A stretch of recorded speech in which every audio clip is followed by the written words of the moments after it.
Okay, hello and welcome to my first attempt at Let's Play, and as you can see I'm playing Metroid 4, also known as Metroid Fusion, if you will. Couple of things before we get going on the game. Firstly, I may swear, so if you have a problem with that, then sorry. Secondly, this is going to be a 100% run through, and if I can, I'm going to try and get it under 2 hours. Um, Only that's not a certainty. I've only ever pulled that off once. So, um, yeah, that's pretty much everything. So, oh, and yeah, I will likely be talking about the plot in advance. So I'm going to assume you've already played the game. If you're planning on using this to try to find all the items and you haven't completed the game yet, you might want to listen to it without the sound. Anyway, let's see. Here we go. And time for the extraordinarily lengthy sequence. I'm not going to bother keeping the words on the screen for long, because speed is everything, of course, and like I said, I'm assuming you play through it anyway. It's Amazon SR388, which looks awfully like Sector 1. Makes you wonder, is she supposed to be capturing that? Why the hell did she blow it into several pieces with a missile? But anyway. Life form, yada yada yada. Goes on forever, I swear. It's a rather ambiguous name, X. You know, was it a slow day on the, mine department at Nintendo or something? Oh, really? What kind of name is X? Stupid, really. Yeah, but anyway, Samus, again, loses her ship. She has a different ship in every game. Quite literally. Because something always happens to it. I mean, Metroid 1, well, original Metroid, you never saw a ship.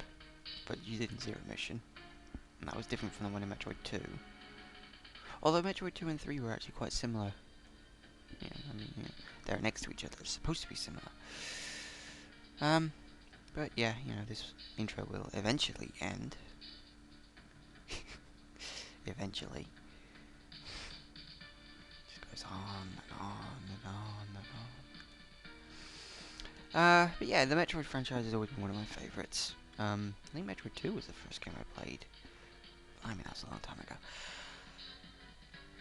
Yeah, Metroid 2 was the first game I played, and this was actually the second game I played. And, then I played on... Zero Mission, I think, after that. And that, of course, let me access Metroid 1. Or was it Metroid Prime? No, I think it was Metroid Prime. Then they released Zero Mission. And that is a good series, the Prime series. I've always wondered what they're going to do next. After Metroid Fusion, Metroid 5, if it ever gets released. Possibly Metroid Dread. God only knows. Well, I suppose we'll just have to wait and see on that one. I'm really hoping they do release another 2D Metroid and they don't just say, oh, 3D is the way to go. Because 2D Metroids are, let's be honest, the best. I mean, the Prime series was good, but you still can't beat 2D exploration. The 2D games and 3D games can't even be classed in the same area. Because they're so completely different. Although the Metroid Prime series was good. I just wondered if they're going to expand on the whole idea of the X-Parasite. Because, I mean, if you think about it, you've got the Metroid trilogy being Metroid 1, 2, and 3. Then you've got the Prime trilogy being, of course, Prime 1, 2, and 3. And then you could have the X trilogy. Metroid 4, 5, and 6. Presumably. It would work, assuming Nintendo ever get off their asses and make a game.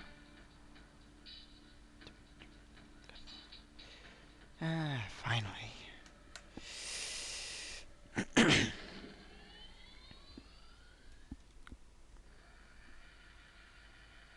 And we fly in and land. Makes you wonder why it's all sort of insectoid-esque. I don't know, weird.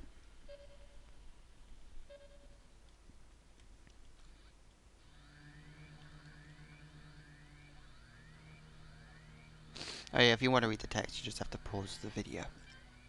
As I said, I'm not going to hang around. I'm trying to do this as quickly as possible. I don't think I'll do it under 2 hours. I'm going to try, but I really cannot guarantee anything. Like I said, I've only done that once. Anyway, here we go. On the way to the quarantine bay.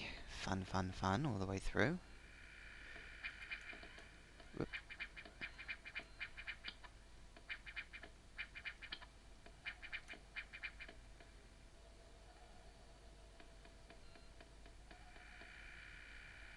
Really tries to say, ooh, you know, it's all very creepy, the place is deserted and empty. It doesn't really work that well, but, you know, you get your little tense, I suppose.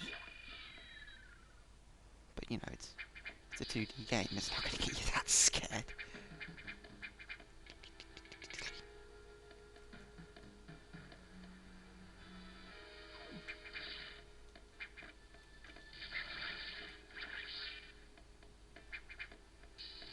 Oh dear. The quarantine bay has been totaled, and the X-parasites are loose. Dun dun dun. Wouldn't be much of a game if they weren't, was it? Let's be honest.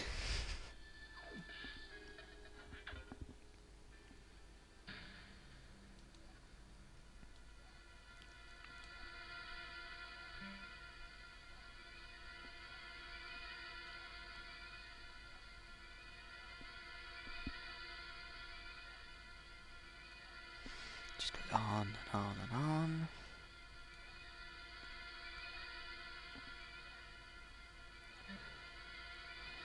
Telling you stuff you already know, because I've played on the game so many times.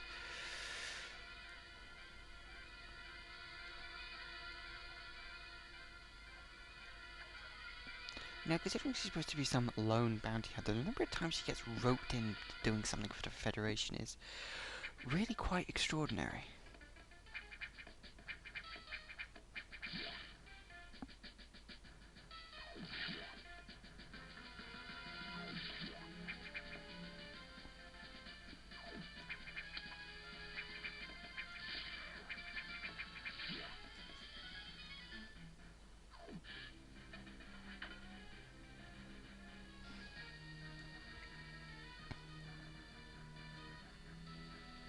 Missiles.